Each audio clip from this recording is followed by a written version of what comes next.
नमस्कार, मैं हूं हरिशंकर व्यास। सेंट्रल हॉल में आपका स्वागत है। वस्तु और सेवा टैक्स या कि जीएसटी अब कानून होने के कगार पर है। सालों से इसको लेकर जो हल्ला हुआ, जो विवाद हुए और वाजपेयी, मनमोहन सिंह से लेकर अब यदि मोदी सरकार में बात बनी है तो यह इस हकीकत का प्रमाण है कि अच्छी व्यवस्था बनाने में हजार अड़ंगे हैं। हाँ, हम आपको जीएसटी की जिस टैक्स देनदारी का सामना करना है उससे दीर्घकाल में सबको फायदा है। पूरा भारत एक बाजार होगा। इस एक बाजार में एकल टैक्स से सामान और सेवा दोनों खरीदेंगे। सामान या कि गुड्स में कोई भी निर्मित पैकेज्ड खाद्य सामग्री, शराब, सिगरेट पैकेट, मोबाइल, हैंडसेट और ट्रक से लेकर कार सब शामिल होंगे। तो सेवाओं में फोन से लेकर रेस्टोरेंट में खाने तक की सेवा इस टैक्स दायरे में होगी। फिलहाल हर राज्य में अलग अलग टैक्स दर है। कोई सामान बनाता है तो वह कच्चे माल से लेकर कई तरह के चरणों की टैक्स देनदारी से गुजरता हुआ उपभोक्ता तक पहुंचता है। अब हर सामान का अकेला आखिर करदाता उपभोक्ता होगा। इससे पारदर्शिता, अकाउंटिंग और कारोबार आसान बनेगा। अप्रत्यक्ष करों में टैक्स दोहराव नहीं होगा। बावजूद इसके जीएसटी को लेकर 10 तरह के सवाल हैं, 10 तरह की शंकाएं।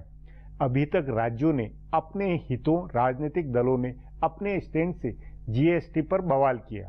आम कारोबारी, आम आदमी और उपभोक्ता के नजरिए से बहस कम हुई।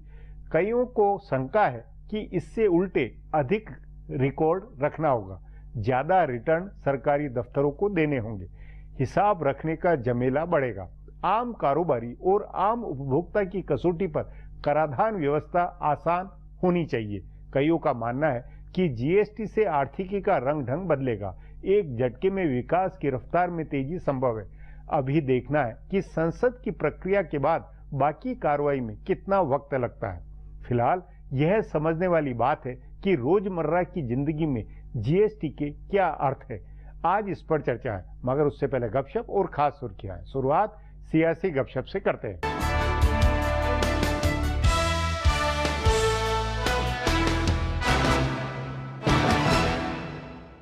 अगले साल होने वाले विधानसभा चुनाव की बिसात बिछने लगी है। इस बिसात पर भाजपा, कांग्रेस, सपा, बसपा या अकाली दल और आम आदमी पार्टी के मुकाबले के बीच एक मुकाबला पीके यानी प्रशांत किशोर बनाम एके यानी अरविंद केजरीवाल का है। राजनीतिक पंडित इस मुकाबले को ज्यादा दिलचस्प मान रहे हैं क्योंकि इसमें जीतने वाला 2019 के लोकसभा चुनाव की बिसात पर सबसे महत्वपूर्ण मोहरा होगा। पीके बनाम एके का पहला मुकाबला पंजाब में है। प्रशांत किशोर वहाँ कांग्रेस के कैप्टन अमरिंदर सिंह के लिए काम कर रहे हैं। कैप्टन की कमान में कांग्रेस लगातार 10 साल विपक्ष में रही है। ऐसा पहले कभी नहीं हुआ, सो कैप्टन को हर हाल में ये चुनाव जीतना होगा। दूसरी ओर अरविंद केजरीवाल अभी से चुनाव जीता हुआ मान रहे हैं। तमाम सर्वेक्षण और आकलन आपकी बढ़त बता रहे हैं। वैसे तो प्रशांत किशोर उत्तर प्रदेश में भी कांग्रेस को चुनाव लड़ा रहे हैं, लेकिन ये सब जानते हैं कि वो हारी हुई बाजी है। लेकिन पंजाब में कांग्रेस का दावा मजबूत है। इस चुनाव के बाद एके बनाम पीके का असली मुकाबला गुजरात में होगा। प्रशांत किशोर के मन में गुजरात की एक गांठ है। उन्होंने 2012 में नरेंद्र मोदी की जीत के लिए पहली बार गुजरात में काम किया था। सो वे अपनी टीम के साथ भाजपा को हराने गुजरात में उतरेंगे। कहा जा रहा है कि वहाँ भी वे कांग्रेस के लिए काम करेंगे और वहाँ भी उनका मुकाबला आम आदमी पार्टी से होगा, जो अभी से गुजरात की तैयारी में जुट गई है। इसके नतीजे से आगे की राजनीति का रास्ता तय होगा।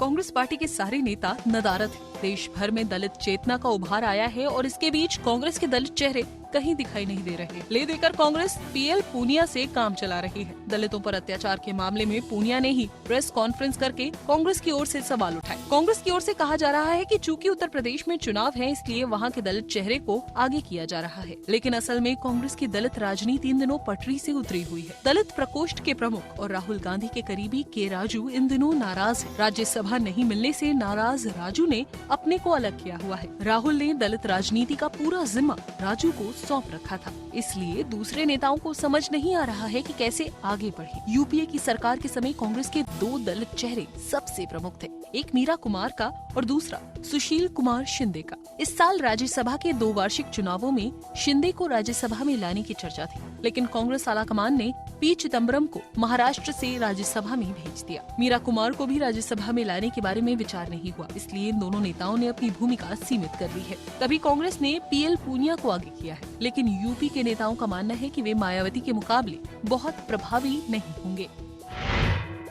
भाजपा की सहयोगी पार्टियों में सब कुछ ठीक नहीं चल रहा है। सारे सहयोगी किसी न किसी मुश्किल में हैं और किसी न किसी वजह से भाजपा से नाखुश हैं। हैरानी की बात है कि भाजपा की ओर से किसी सहयोगी से बात करके उसकी नाराजगी दूर करने का कोई प्रयास भी नहीं किया जा रहा है। भाजपा की बड़ी सहयोगी पार्टी टीडीपी आंध्र प्रदेश के विशेष राज्य के दर्जे को लेकर नाराज है। मुख्यमंत्री चंद्रबाबू नायडू ने दिल्ली आकर प्रधानमंत्री नरेंद्र मोदी से मुलाकात की, लेकिन कोई ठोस वादा नहीं किया। उसके बाद प्रधानमंत्री तेलंगाना के मुख्यमंत्री के चंद्रशेखर राव के बुलावे पर वहां गए, जिसके बाद टीआरएस के एनडीए में शामिल होने की चर्चा शुरू हुई। इससे टीडीपी नेता परेशान है। शिवसेना की परेशानी सनातन है। दोनों पार्टियां जैसे तैसे सरकार में बनी हुई हैं। मोदी सरकार की फेरबदल में शिवसेना से कोई बात नहीं हुई और अब अलग विदर्भ राज्य को लेकर दोनों पार्टियां आपस में उलझी हैं। अगले साल होने वाले बीएमसी चुनाव से पहले दोनों में तकरार और बढ़ेगी, लेकिन भाजपा को इसकी परवाह नहीं है, क्योंकि उसे बीएमसी का चुनाव अकेले ही लड़ना है। भाजपा की दो सहयोगी पार्टियां अपना दल और राष्ट्रीय लोक समता पार्टी में आपसी खींचतान चल रही है। अपना दल की नेता कृष्णा पटेल ने अपनी बेटी और केंद्रीय मंत्री अनुप्रिया पटेल को पार्टी से निकाल दिया है। कहा जा रहा है कि कृष्णा पटेल कांग्रेस से तालमेल कर सकती हैं। इसी तरह रालोसपा में एक सांसद अरुण कुमार अलग रास्ते पर चल रहे हैं। बिहार के एक और सहयोगी जीतन राम मांझी इन दिनों लालू प्रसाद और नीतीश कुमार के ज्यादा संपर्क में बताए जा रहे हैं। अब आज की सुर्खियां हैं, ये लीक से कुछ हटकर है और इनसे देश की दशा दिशा को बूझ सकेंगे।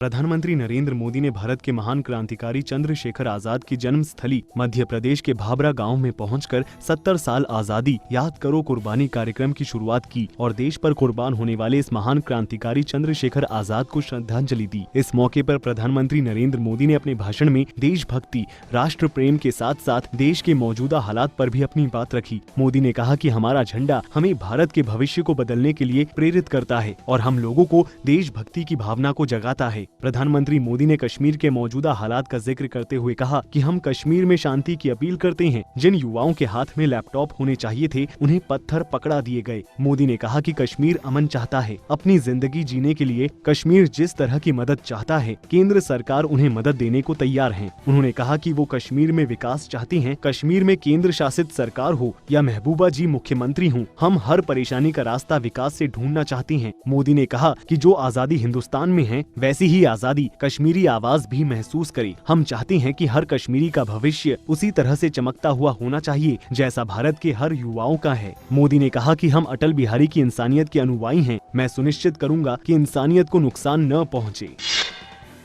मणिपुर में सशस्त्र बल विशेषाधिकार अधिनियम यानी आफ्स्पा हटाने की मांग को लेकर करीब 16 सालों तक अनशन करके संघर्ष करने वाली इरोम शर्मिला ने आज अपना अनशन तोड़ दिया। इरोम ने जमानत बॉन्ड भी भर दिया। इरोम के वकील ने बताया कि इम्फाल की अदालत ने इरोम शर्मिला को 10,000 रुपए के पर्सनल बॉन्ड पर रिहा कर दिया है। इरोम ने शहद के साथ अपना अनशन तोड़ा। अनशन तोड़ने के समय इरोम काफी भावुक हो गयी और उन्होंने कहा कि वो अपनी रणनीति में बदलाव कर रही हैं। उन्होंने कहा कि मैंने अपना संघर्ष खत्म नहीं किया है, मैं अहिंसा का रास्ता अपनाऊंगी, मुझे शक्ति चाहिए, यहाँ की राजनीति बहुत गंदी है। इरोम ने अपनी राजनीतिक मंशा साफ करते हुए कहा कि वो मणिपुर की मुख्यमंत्री बनना चाहती हैं। मुझे राजनीति के बारे में कुछ भी नहीं पता है, मेरी ताकत लोगों की समस्याएं दूर करने के लिए होगी। गौरतलब है कि इरोम पहले ही ऐलान कर चुकी हैं कि वो अब शादी करना चाहती हैं और अगले साल होने वाले विधानसभा चुनाव में निर्दलीय उम्मीदवार के रूप में चुनाव लड़ेंगी।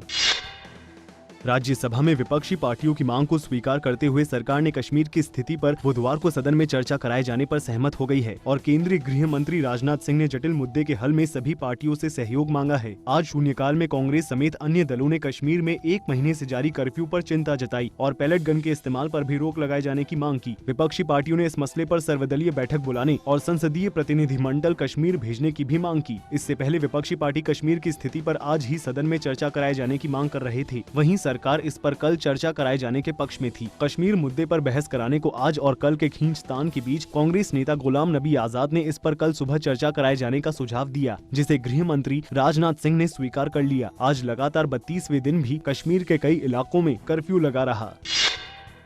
आरबीआई के गवर्नर रघुराम राजन ने आज अपने कार्यकाल की आखिरी मौद्रिक नीति समीक्षा की। आज हुए मौद्रिक नीति समीक्षा में राजन ने नीतिगत ब्याज दर यानी रेपो रेट में कोई बदलाव नहीं किया। आरबीआई ने रेपो रेट में कोई बदलाव नहीं करते हुए इसे 6.5% पर स्थिर रखा है, जबकि सीआरआर को भी 4% पर स्थित रखा गया है। गौरतलब है कि राजन ने पिछली बार 7 जून को भी नीतिगत समीक्षा में नीतिगत ब्याज दरों में कोई बदलाव नहीं किया था। मौद्रिक नीति समीक्षा करते हुए राजन ने कहा कि हाल ही में खाद्य कीमतों में अनुमान से अधिक बढ़ोतरी से महंगाई पर अनुमान बाकी साल के लिए बढ़ गया है, इसलिए मौजूदा जोखिमों को देखते हुए नीतिगत ब्याज दरों में किसी तरह का बदलाव नहीं किया जा रहा है। रिजर्व बैंक ने चालू वित्त वर्ष में 7.6% के विकास दर का अनुमान कायम रखा है। फिलहाल अब एक ब्रेक है, फिर खुलासा होगा।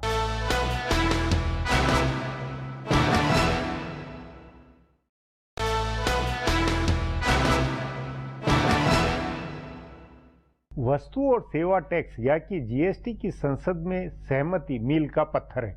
मोदी सरकार के लिए इसके कई मायने हैं। राज्य सरकारों और राजनीतिक दलों ने बहुत बाधाएं डालकर अंततः रजामंदी दिखाई है। इसका साफ अर्थ है कि जीएसटी से आखिर में देश की व्यवस्था सुधरेगी। इससे अप्रत्यक्ष करों का भार और टैक्स प्रशासन का बोझ हल्का बनेगा। इस पर आगे चर्चा करें उससे पहले देखें मेरा एक खुलासा।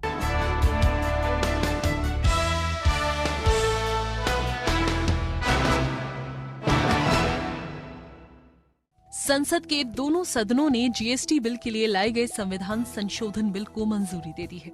संवैधानिक व्यवस्था के तहत 30 दिन में आधे राज्यों के विधानमंडलों की इस पर मंजूरी लेनी है और उसके बाद राष्ट्रपति के दस्तखत से जीएसटी काउंसिल बनाने का रास्ता साफ हो गया है। इसका मतलब है कि सरकार ने 1 अप्रैल 2017 से देश में एक नए कर की व्यवस्था लागू करने की दिशा में ठोस कदम बढ़ा दिया है। इस कानून के पक्ष में सिर्फ अच्छी बातें कही जा रही हैं। सरकार और सबसे बड़ी विपक्षी पार्टी कांग्रेस दोनों इस बिल की तारीफ कर रहे हैं। जो विरोध है वह प्रक्रियागत है।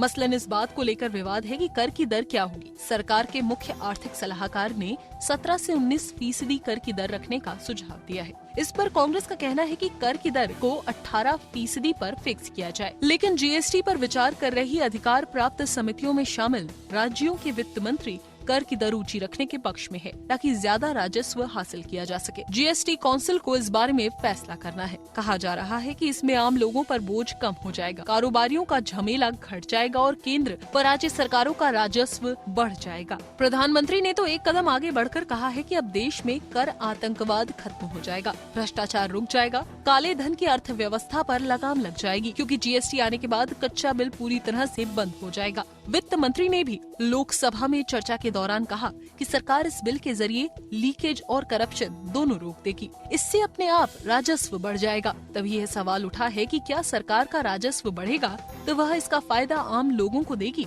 आम लोगों के लिए 18% कर की दर भी मामूली नहीं है। खुद वित्त मंत्री ने सदन में माना कि भारत के राजस्व का 57% हिस्सा सेवा क्षेत्र से आता है। अभी सेवा कर की दर 15% है। इसमें एक बार में कम से कम 3% की बढ़ोतरी होने वाली है, यानी सारी सेवाएं महंगी होंगी। टेलीफोन से लेकर बीमा और चिकित्सा से लेकर रेस्टोरेंट में खाने, गाड़ियों की मरम्मत कराने और घर बनवाने तक हर छोटी बड़ी सेवा महंगी होगी। निर्मित वस्तुओं के दाम जरूर कम होंगे, लेकिन इसका फायदा कितने बड़े वर्ग को मिलता है यह देखने की बात होगी। इसमें भी सरकार लग्जरी वस्तुओं के लिए अलग कर की दर तय करेगी। इसके अलावा यह भी तथ्य है कि कई वस्तुएं जीएसटी से बाहर होंगी और राज्य को विशेष स्थितियों में अतिरिक्त कर लगाने की छूट रहेगी, जो वे जीएसटी काउंसिल की सलाह से लगा सकते हैं। सरकार ने पेट्रोलियम को जीएसटी से अलग रखा है। इस पर राज्य अपना कर लगाएंगे।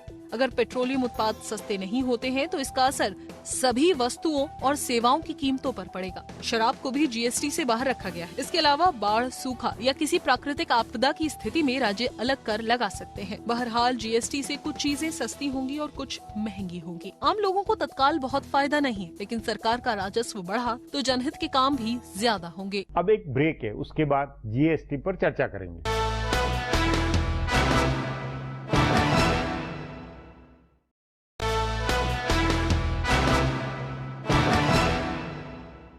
सामान्य कारोबारी, व्यवसायी और आम आदमी के लिए जीएसटी का मतलब बहुत है, इसलिए कि आखिर के खरीदार से ही टैक्स की पूरी वसूली होगी।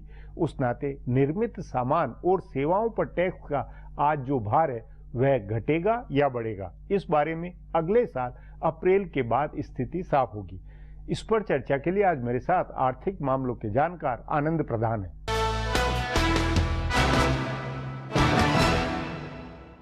आनंद जी, जीएसटी बिल अब एक तरह से कानून बनने के कगार पर है। उस नाते जो पार्टियों की या राज्य सरकारों की जो आपत्तियां थी, जो बवाल था, वो अब खत्म हुआ माना जाए। और अब जनता के मद्देनजर क्या लगता है आपको जीएसटी का तात्कालिक असर किस तरह का होगा? एक तो ये साफ दिखाई पड़ रहा है कि एक तरह का पॉलिटिकल कंसेंसस बन गया है इक्का दुक्का राज्यों को छोड़ करके। जनता के लिहाज से देखा जाए तो अभी इसका पूरा असर अगले साल से पहले नहीं दिखाई पड़ेगा। इस अगला जो वो तो बजट आया प्रोसेस होने में भी टाइम लगेगा, काफी राज्यों से भी इसको पास होना, आधे राज्यों से पास होना है, और इसके इम्प्लीमेंटेशन को लेकर के भी बहुत सारी चुनौतियां हैं, क्योंकि जितने तरह के टैक्सेस अब तक थे वो सबको मर्ज करके आप एक टैक्स में ले आ रहे हैं, तो उसके इम्प्लीमेंटेशन में भी शुरुआती तौर पर कई टीथिंग प्रॉब्लम होंगी। रिपोर्ट में भी खुद अरविंद सुब्रमण्यम ने माना है। लेकिन ये पूरा जो लागू होने की एक प्रक्रिया, अगले बजट से इसके रिफ्लेक्शंस दिखाई पड़ने लगेंगे, क्योंकि पिछले बजट में भी अरुण जेटली ने एक तरह से सर्विसेज टैक्स को जीएसटी का जो रेट एक माना जा रहा है स्टैंडर्ड रेट 18%, जिसकी चर्चा हो रही है, अभी तो स्पष्ट बहुत नहीं है, लेकिन 18% अगर होगा तो अभी 15% के आसपास है, तो वो बढ़कर के 18% तक आएगा। तो इसका मतलब जो जितनी भी सर्विसेज हैं अगले साल जब भी लागू होगा, तो हो सकता है कि अगले बजट में हम ये देखें कि 14 से बढ़कर के जो 15 सेस लगा करके वो 16 तक ला दिया जाए, और फिर जब वो वास्तव में लागू हो तो 18 हो, ताकि धीरे धीरे बढ़ता हुआ वहां पर मर्ज करे। तो कुल मिला करके आम उपभोक्ताओं के लिए तो शुरुआती दौर पर, चाहे वो सर्विसेज का मामला हो या मैन्युफैक्चरिंग गुड्स में भी बहुत सारे मैन्युफैक्चरिंग, खास करके डब्बा बंद जो खाने पीने के सामान हैं, उन सब की कीमतें बढ़ेंगी। कुछ जो कंज्यूमर गुड्स हैं, जैसे फ्रिज है या जैसे कार है, इस तरह के जो कंज्यूमर गुड्स हैं वो सस्ते होंगे। लेकिन अगर सरकार भी कह रही है खुद कि ये जो रेवेन्यू न्यूट्रल रेट्स हैं जो 18%, यानी सरकार खुद कैलकुलेट करके चल रही है कि इनके लागू होने के बाद उनके टैक्स रिटर्न्स में कोई कमी नहीं आएगी, तभी तो ये रेवेन्यू रिटर्न न्यूट्रल होगा। तो इसका मतलब कमी तो नहीं आने जा रही है। सवाल यह कि इसका कहीं ज्यादा असर पड़ेगा क्या?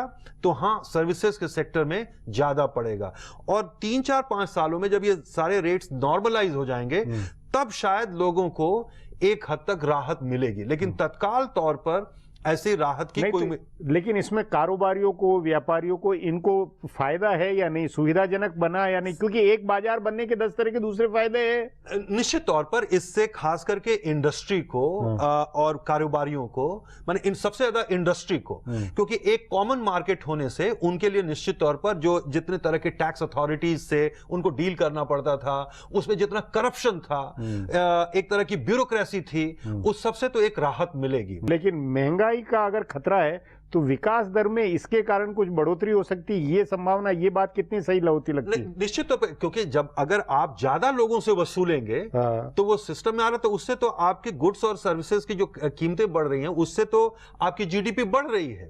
जीडीपी तो बढ़ जाएगी, लेकिन जीडीपी बढ़ने का जो असर आम उपभोक्ताओं पर है, खास करके जो हमारी आपकी पॉकेट पर, खास करके गरीबों की, और उसमें भी जो दूसरी बात बहुत महत्वपूर्ण है ध्यान देने की, ये इनडायरेक्ट टैक्स रिफॉर्म है, जो अप्रत्यक्ष करों का रिफॉर्म है, जिसमें कोई भी नहीं बचता है। जो इनकम टैक्स तो आप ठीक है 5 करोड़ लोग देते हैं, सब इनकम टैक्स नहीं देते, लेकिन इनडायरेक्ट टैक्सेस हर गरीब आदमी, सब भिखारी तक भी अगर वो एक माचिस खरीदता है तो इनडायरेक्ट टैक्स दे रहा है। तो इनडायरेक्ट टैक्स का असर सब पर पड़ता है। तो निश्चित तौर पर ये जो टैक्सेस बढ़ेंगे 18% की अगर स्टैंडर्ड रेट अगर हम मान लें, तो इसका निश्चित तौर पर जो गरीब हैं, आम आदमी है, मध्यम वर्ग है, उसकी जो दैनिक उपभोग की जो चीजें हैं, जैसे मान लीजिए सर्विसेज को खास करके आप लीजिए, उस पर जो ज्यादा बोझ बढ़ने से 1 लाख से 1.5 लाख करोड़ रुपए तक का बोझ बढ़ने की उम्मीद है, तो वो तो हमारे आपके पॉकेट से ही जाएगा। इसको लेकर के सरकार की क्या रणनीति है कि ये बोझ लोगों पर सीधा न पड़े, या उसको कैसे उसका प्रभाव कम किया जा सकता है? टैक्स प्रशासन में पारदर्शिता के नाते, भ्रष्टाचार के मुद्दे के नाते इसका क्या असर होता हो लगता है? ये तो माना जा रहा है, सभी लोग मान रहे हैं, सारे टैक्स जो एक्सपर्ट्स हैं वो मानते हैं कि आप जब एक रेट कर देते हैं और उसमें बहुत सारे जब रेट्स होते हैं और बहुत सारी एजेंसीज होती हैं उसको वसूलने वाली, तो नेचुरली करप्शन और ब्यूरोक्रेसी का एक बड़ा बोझ बढ़ता है उस पर, स्टेट पर। तो वो तो निश्चित तौर पर स्ट्रीमलाइन होगा, उसमें एक तरह की ट्रांसपेरेंसी, मतलब ये राज्य सरकारों में सेल्स डिपार्टमेंट और ये सब खत्म हो जाएंगे सब, तो वो उसमें वो जीएसटी में बन जाएगा, वो जीएसटी उस पर इम्प्लीमेंटेशन मतलब सबकी नौकरियां नहीं जा रही हाँ। हैं, लेकिन अब आगे उसके और ब्लोट होने की, बड़े होने की, फैलने की संभावना कम है और अब वो एक तरह से स्ट्रीमलाइन होगा। दूसरा इसका ये होगा कि अगर इनडायरेक्ट टैक्सेस में जो रिफॉर्म है वो कल को डायरेक्ट टैक्सेस के रिफॉर्म के साथ जुड़ेगा। तो आज जो हम चीजें खरीद रहे हैं और वो सब ऑनलाइन से हो रहा है, तो उस प्रोसेस में जो लोग पे कर रहे हैं उनके जो खर्चे हैं, जो एक्सपेंडिचर है, उसको भी ट्रेस करना और अब उनको वो डायरेक्ट टैक्सेस में ले आना, इनकम टैक्स में ले आना, तो वो भी एक संभव हो पाएगा। तो एक तरह से टैक्स नेट भी सरकार मतलब का कुल मिलाकर बुनियादी परिवर्तन वाली ये घटना है और इस पे निश्चित बहुत तौर पर बहुत इसका असर निश्चित तौर पर, क्योंकि बहुत मेजर रिफॉर्म है टैक्स है, हाँ। मामले में, लेकिन इसकी जो जिसको पॉलिटिकली इसको सेल जो करने का टैक्स- सवाल हाँ, है, हाँ। वो राजनीतिक रूप से इसको लोगों के बीच स्वीकार करने का जो सवाल है, ये उसमें एक बड़ी बड़ा चैलेंज चुनौती है। होगी उसमें ये सर। चुनौती होगी, उसमें इंडस्ट्री को भी और सरकार को भी ये देखना पड़ेगा कि इसका बोझ लोगों पर ज्यादा न पड़े। जी आनंद जी, बातचीत को यहीं समाप्त करेंगे। प्रोग्राम में आने के लिए बहुत बहुत धन्यवाद। हमारा प्रोग्राम अब यहीं खत्म होता है। आग्रह है प्रोग्राम पर अपनी राय hsvyas@nayaindia.com पर ईमेल करके बताएं या hsvyas@Twitter और Facebook/नया इंडिया न्यूज़पेपर पर जाहिर करें। अब कल फिर मिलेंगे इसी चैनल पर इसी समय।